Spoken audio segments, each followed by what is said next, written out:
de tránsito retardado.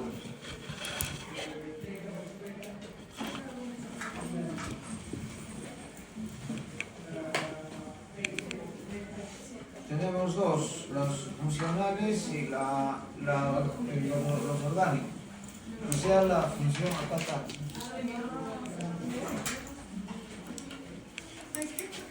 O sea, no hay motilidad en el colon, ¿no es cierto? No hay motilidad. Entonces, en funcionales, por ejemplo, colon atónico o colon perezoso. O sea, no hay propulsión de heces, entonces el colon se ensancha y hay mayores gases. Ahora, lo inverso, hay colon hipertónico. Tiene muchos espasmos a nivel del colon, entonces no deja pasar las heces, entonces hay un estreñimiento ahí. Y los orgánicos ya cuando hay una neoplasia, algo que está obstaculizando ahí el pasaje. Pueden ser bridas, adherencias, ¿no? O se tuerce en su eje, el vólvulo. Doctor, el hipertónico es el de los espasmos, ¿verdad? Claro, son funcionales eso. ¿Y por qué si hay muchos espasmos? ¿Por qué hay obstrucción si hay muchos espasmos? Bueno, hay también el colon nervioso también. Colon nervioso que tiene mucha diarrea, ¿no? También. Se impresiona, le da diarrea. También.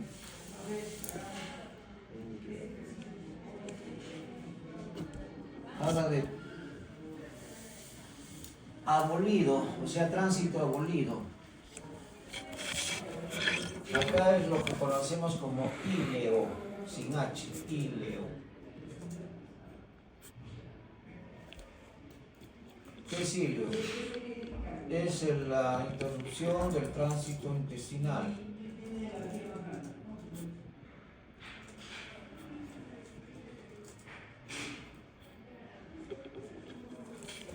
Entonces tenemos dos, el ilio funcional o paralítico y el ilio mecánico. Ilio funcional, por ejemplo, hay una apendicitis, hay una inflamación a distancia, ¿no? Tiene una inflamación ahí en la vesícula o en el apéndice. ¿Qué pasa con el resto del intestino? Se paraliza de manera refleja.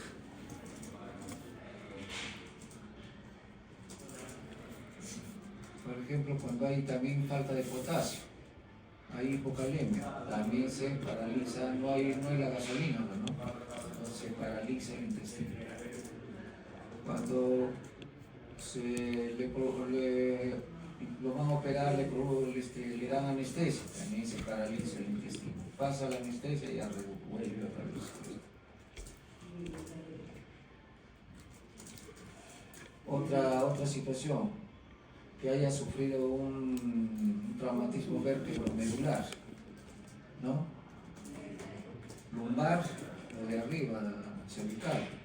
Entonces no hay pasaje nervioso, se paraliza el intestino, no puede defecar.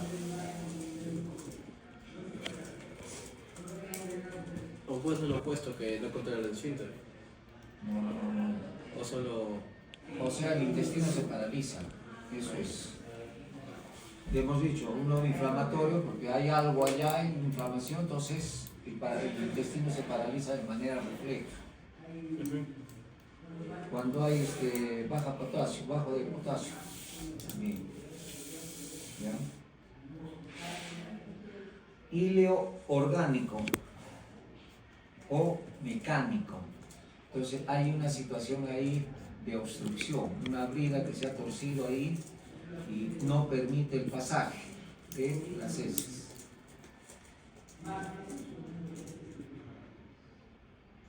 Ya sea bridas, adherencias, ¿no? O vólvulo. Entonces, ¿cómo podemos hacer la diferencia? Semiológicamente, en un ilio paralítico va a haber un balonamiento abdominal. ¿Sí? Balonamiento. No hay dolor cólico.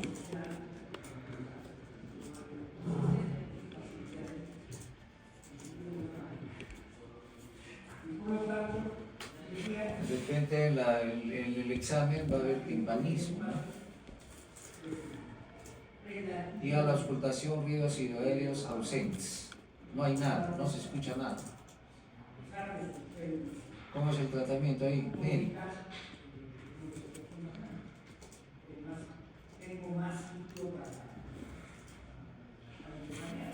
En el caso de que sea inflamatorio, si hay una apendicitis, tiene que resolver la apendicitis y ya regresa a lo demás. En cambio, un hilo mecánico, que sea una por bridas o esto, va a haber una simetría abdominal, ¿no? De repente es un bólido, ¿no? Un lado del abdomen va a estar ensanchado y el otro nada. O sea, un abdomen asimétrico. Va a haber dolor cólico.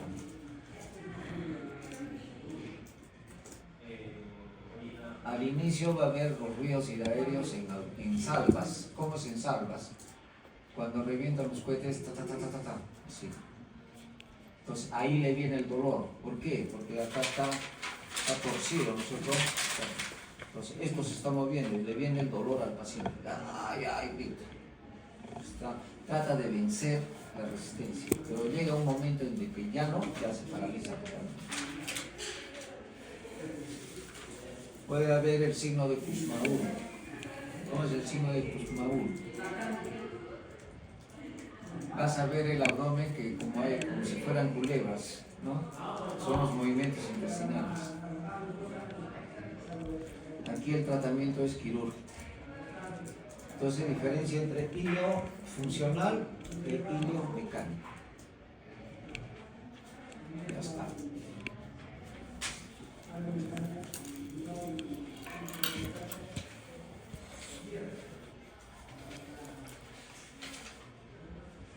Ya hemos hecho todos. Entonces ahora entraremos a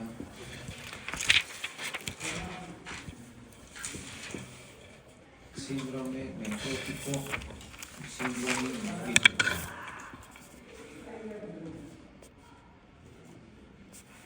¿Cuáles son las causas del síndrome nefrótico? Tenemos inmunológicas, tenemos la glomerulonefritis, el lupus eritematoso sistémico, o sea, LES, y la amiloidosis. En las metabólicas, en primer lugar, diabetes mellitus. ¿Por qué? Porque en la diabetes se produce lesión en la macrovascular y microvascular, ¿no es cierto? O sea, altera todos los vasos. Vasculares, trombosis de la vena renal. Y mecánica, insuficiencia cardíaca congestiva y pericarditis constrictiva. Doctor, ¿puede repetir las últimas, por favor? Claro, inmunológicas, glomerulonefritis, postestreptocócica, LES, amiloidosis. En las metabólicas, diabetes mellitus. En las vasculares, trombosis de la vena renal. Y mecánica, insuficiencia cardíaca congestiva y pericarditis constrictiva. ¿Cuál es el mecanismo de daño o patogenia? Hay lesión en la pared del capilar glomerular.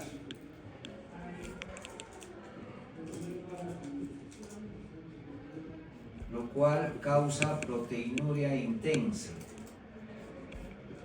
Se filtran más proteínas y se satura la capacidad de resorción del túbulo proximal.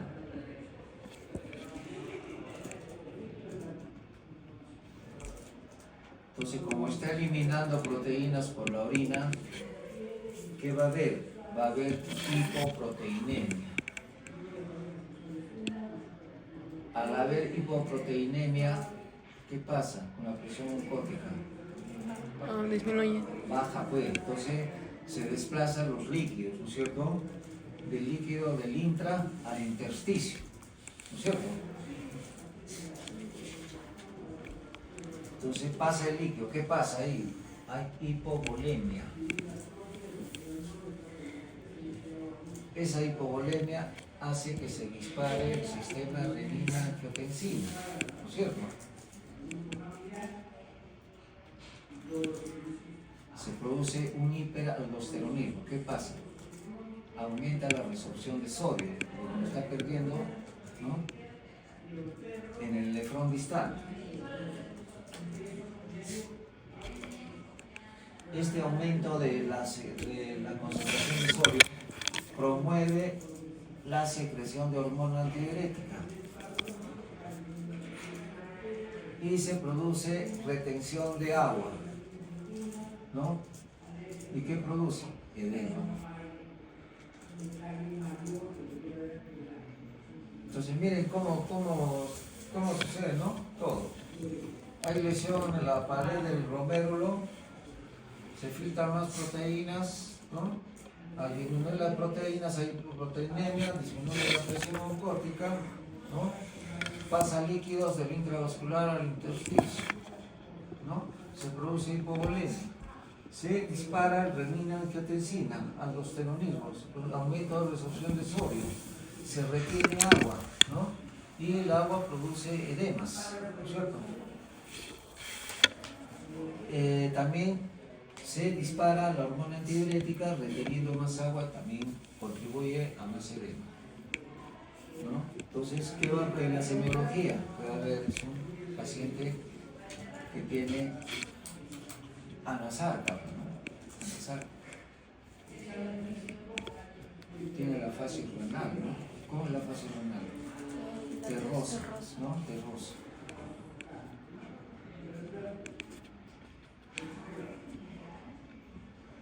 Se le tiene que pedir un examen, la proteinuria en 24 horas. Se tiene que juntar toda la orina de 6 de la mañana a las 6 de la mañana del otro día. Y para que lo lleve al laboratorio. Si orina a 3 litros, tiene que llevar los 3 litros. ¿Cuál es la condición? Que tiene que tener mayor de 3.5 gramos en 24 horas de proteínas. Eso da el diagnóstico. Mayor de 3.5 gramos en 24 horas.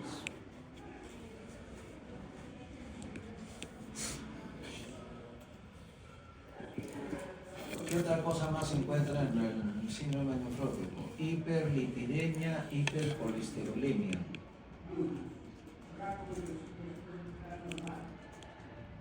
Va a haber ascitis y derrame pleural. En el examen de orina va a haber proteinuria, ¿no es cierto? Proteínas. Es una orina espumosa. Se puede observar los cuerpos grasos, que es la cruz de Malta.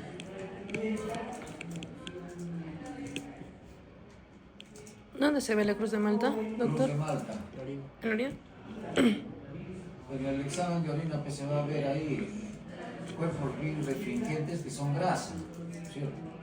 Cruz de Malta. Va a haber una anemia normocítica hipocrónica.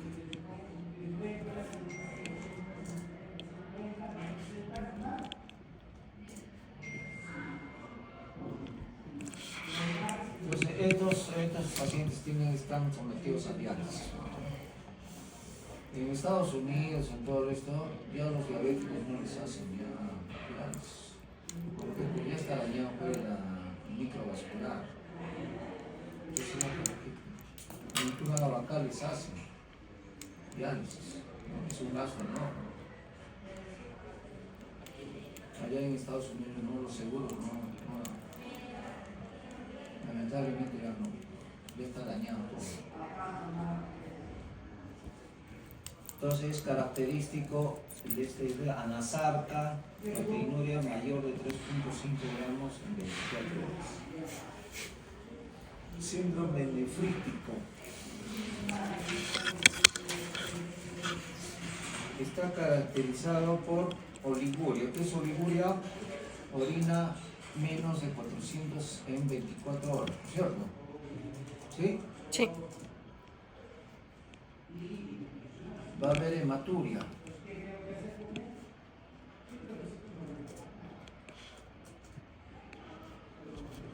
hipertensión arterial, característica, hipertensión arterial, y los edemas no son tan pronunciados como en el síndrome nefrótico.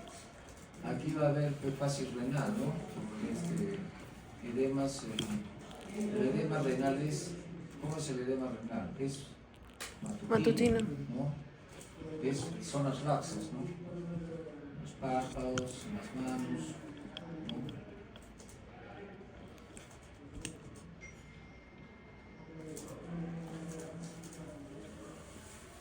Aquí la proteinuria en 24 horas es menos de 1 gramo. Para que sea nefrótico tiene que ser mayor de 3.5. Acá en el síndrome nefrítico hay edemas, pero no tan pronunciados como en el nefrótico. Va a haber cilindruria. Cilindruria, hemáticos y leucocitarios.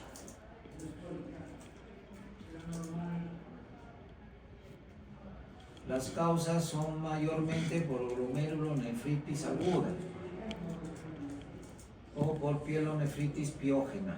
También el ES puede desencadenar un síndrome nefrítico. Y la púrpura de Henoch-Schönlein.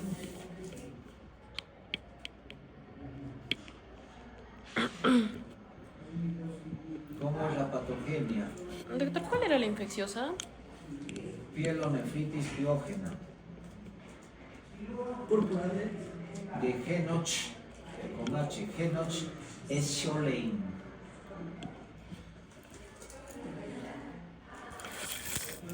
Se produce una inflamación en el ovillo capilar glomerular. La causa más común es inmunológica,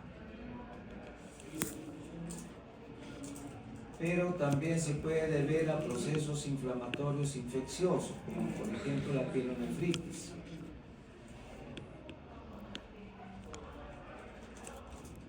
Esto ocasiona un trastorno en la circulación capilar, produciendo oliguria y disminución de la filtración y retención de sodio.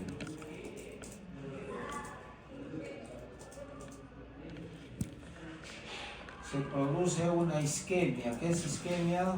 Disminución del flujo, ¿no es cierto? Sanguíneo. Entonces se descarga renina y angiotensina. Se retiene sodio por disminución del filtrado glomerular, produciendo hipertensión arterial.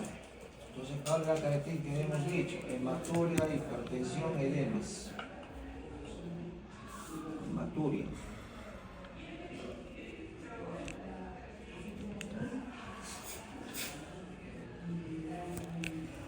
Entonces, ¿qué exámenes tenemos que pedir ahí? La proteinuria en 24 horas. El examen de orina, donde va a haber hematuria y cilindros.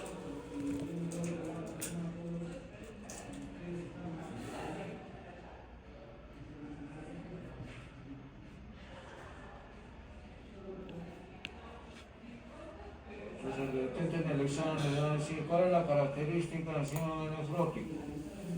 Proteinuria en 24 horas mayor de 3.5. ¿No es cierto? Nefrítico, hipertensión, edemas, hematuria. En el síndrome nefrótico no hay hipertensión. Puede haber hipertensión. Los edemas en el síndrome nefrítico no son tan pronunciados como en el síndrome nefrótico. Otra característica del síndrome nefrótico es la hipercolesterolemia. Entonces, característico en el síndrome nefrótico y nefrítico. Ahora veremos, así a grosso modo, insuficiencia renal aguda. Ya han hecho la clase de eso, pero no, síndromes,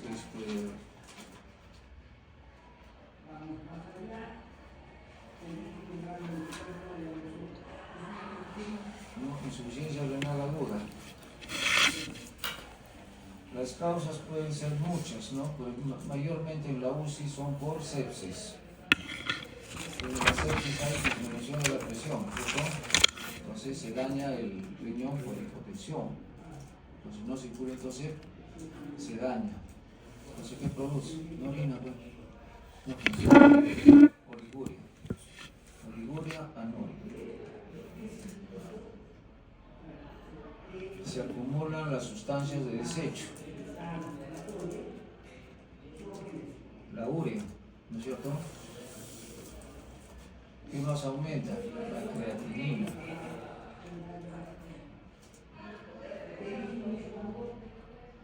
Aumenta también el potasio. Hipercalemia. Entonces no orina. Entonces, ¿qué tenemos que pedir ahí? Electrolitos, urea, creatinina, examen de orina, hemograma, hemoglobina. La mayor de las causas es por sepsis. ¿No? En la sepsis hay, de repente un paciente ha tenido un shock, ¿no? Shock hemorrágico, ha perdido mucha sangre, de repente le han amputado la pierna, por ejemplo, ha tenido un accidente, ¿no? Ha habido disminución, shock hemorrágico, se daña el riñón, porque no se va a producir insuficiencia renal. Entonces, ¿qué cosa podemos encontrar en la semiología? Hay uremia aguda. ¿Qué significa uremia? Porque te va a estar acidótico, ¿no? ¿Respiración de qué? ¿Cómo es el Kussmaul, acidótico. Va a estar con dormida de conciencia, soporoso, estuporoso. El aliento, ¿cómo va a estar? A orina. Va a estar pálido. Por el aumento de potasio puede hacer paro, ¿no? Va a haber hiperreflexia, contracciones musculares. En el electrocardiograma, ¿cuál es el signo de hipercalemia?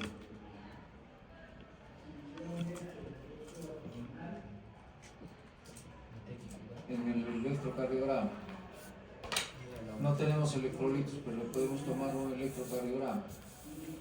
La onda T, pues, la onda T está picuda o en tienda de campaña. ¿Cómo es tienda de campaña? Está como una tienda. La onda T está picuda o si no, alta, en tienda de campaña. Aumenta el complejo QRS, se ensancha. Entonces, como digo, la hipercalemia es peligrosa porque puede dar paro en diástole y previamente puede dar fibrilación auricular, la retención de hidrogeniones va a dar pues acidosis, ¿no? Respiración de Kussmaul. Si está así, pues esa es la respiración de Kussmaul.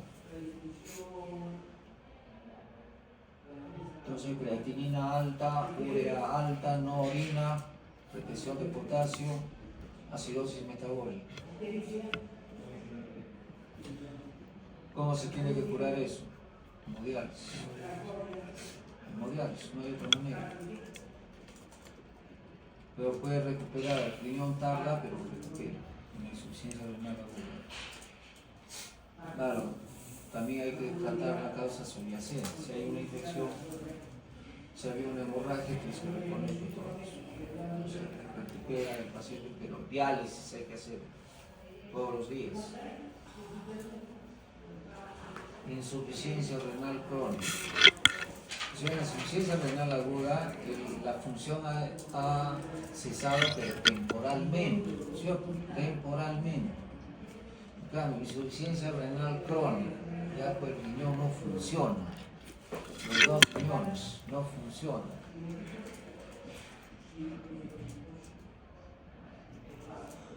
Como dije, ¿cuál es la causa más principal de insuficiencia renal crónica acá en nuestro medio? Sepsis. Pues ahorita he dicho. ¿Sepsis? ¿Ah? ¿Sepsis? Diabetes. no estoy diciendo que acá les hacen diálisis, en Estados Unidos, en Europa, ya no hacen. La piel ya está dañada, ya es un gasto enorme. En primer lugar, acá el diabetes, el gota también. Los gotosos también tienen, dañan el riñón.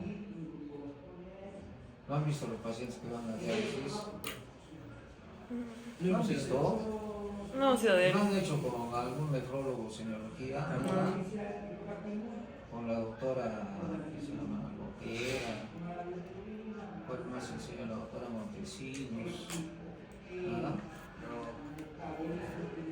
Lo van a hacer pues si es que pasan de año en medicina. Bueno, entonces en la insuficiencia renal crónica la función renal ya se ha mermado, ya no funciona. Son pacientes que son sometidos a diálisis. ¿Cuántas veces? 3 veces por semana. La otra solución sería trasplante. Pero si es que tiene donante, ¿no? Tiene que ser donante vivo o donante cadavérico. Y lo que tiene que ser es que sea compatible.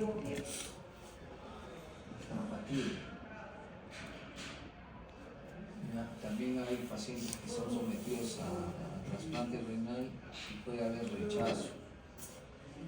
rechazo rápido o tardío, ¿no? ¿De quiénes usan los riñones? Los accidentados, muerte cerebral, ¿no? Uno que quiere donar, ¿no? Un joven, 20 años, accidente, ya está muerto, muerte cerebral, ya está muerto. Le sacan el corazón, mandan a Lima, trasplante, riñón acá, córneas, hígado también allá, ¿no? Los 2 riñones, un riñón le ponen pues a uno, que más o menos de edad. Ahí el sistema procura. No está bien concientizada la gente. A veces, ¿se acuerdan cuando había el DNI azul? Decía donación de órganos. Sí. Buenos días.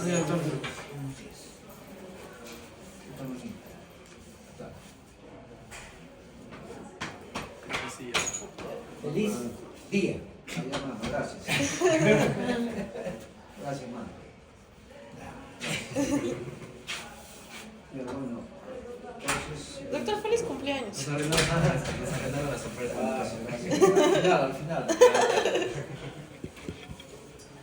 Entonces, ¿qué se produce acá? No funciona pues el riñón, entonces tienen que ser sometidos a riñón. Entonces, está aumentada la creatinina, obviamente. La urea también aumenta. Pero ¿qué pasa con estos pacientes? Se van a realizar mañana, chupan pues, comen de todo. No son pues conscientes. Yo los comprendo, hay que entenderlo pues, porque ¿no? No sé, tiene que estar en una dieta estricta.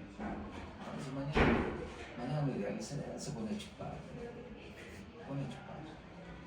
Come de todo, normal. Se come su ceviche y todo eso. Algunos ya se pasan, ya vienen en la noche a la diálisis. Todo el día funciona, porque de acuerdo a turno, ¿no? Te toca en la noche y tienes que venir a las 3 de la mañana. Son 3 horas, 3 a 4 horas la diálisis. Y hay bastantes máquinas, ¿no? ¿Han visto todo? Están sentados ahí con la diálisis. Les ponen pues la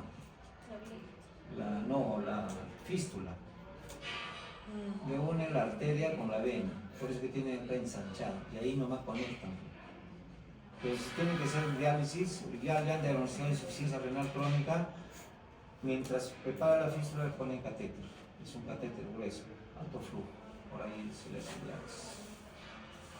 Ahora, en la insuficiencia renal aguda no orina, se le hace coloca catéter, es un catéter grueso, por ahí se le hace la diálisis. Entonces, ¿cuántas nefronas tenemos? Tenemos más o menos 2 millones de nefronas, ¿no? En la insuficiencia renal todo ya está muerto, ¿no? Inicialmente, cuando llega ya la insuficiencia renal crónica, el riñón produce poliuria, ¿no? está eliminando agua, pero no elimina la sustancia de desecho, no concentra. Esto da aumento de la creatinina y la urea inicialmente no aumenta, pero después sí, ¿no? El paciente bebe más agua, entonces produce más poliuria, pero no elimina la sustancia de desecho. Esa sería la etapa compensada, ¿no? Ya después de un tiempo pasa a descompensada. Se produce retención de los compuestos nitrogenados, ¿no? Aumenta la urea plasmática, la diuresis ya disminuye, ¿no?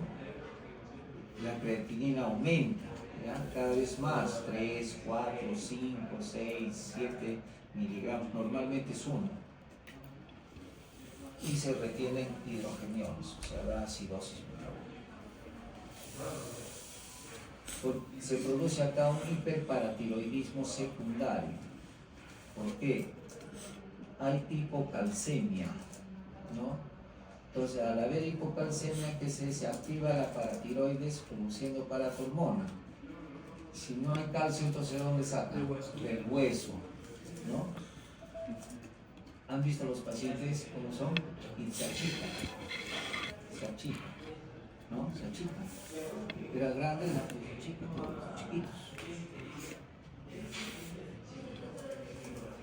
¿Cómo se llama eso? Lipodistrofia renal. ¿Cómo se llama, doctor? Lipodistrofia renal, ósea. Saca pues el calcio de los huesos. ¿No tienen? Se produce aumento de fosfatos, lo cual contribuye también a la hipocalcemia.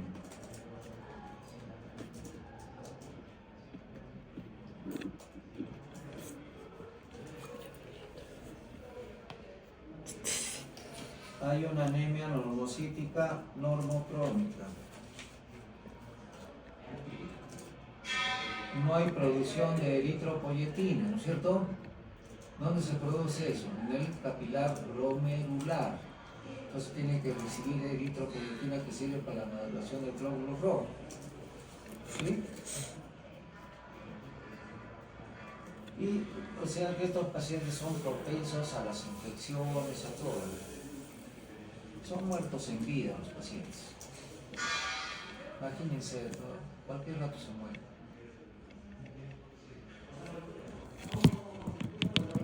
Hay que estar en los zapatos de ellos, porque, ¿no? Si ya no tiene opción de trasplante, solo viven gracias a la hemodiálisis. Doctor, ¿y la insuficiencia renal es hereditaria?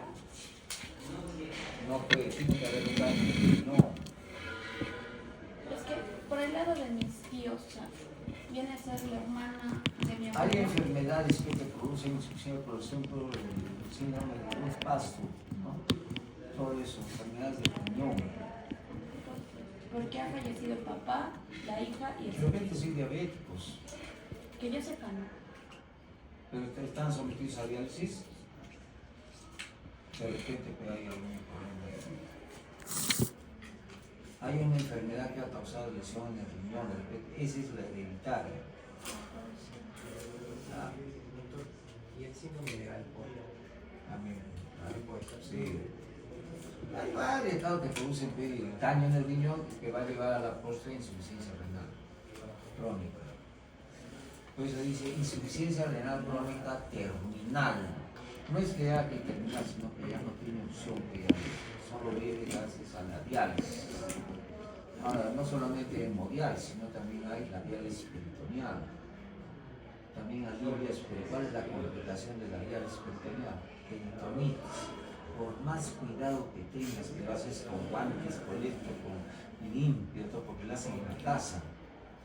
Tú lo haces todo limpio, algún día se va a infectar.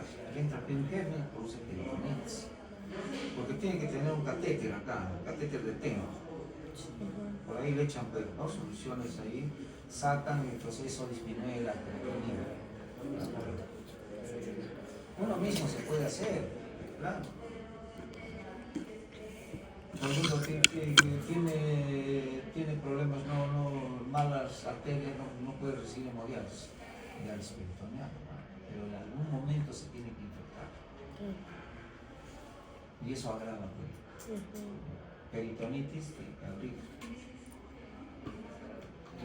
Listo, entonces característico, aumento de la creatinina, la urea, ya no hay evolución, hay calcio, ¿no es cierto? Se activa la paratormona, saca el calcio de los huesos, ¿no? Por eso que pueden sufrir fracturas, ¿no es cierto?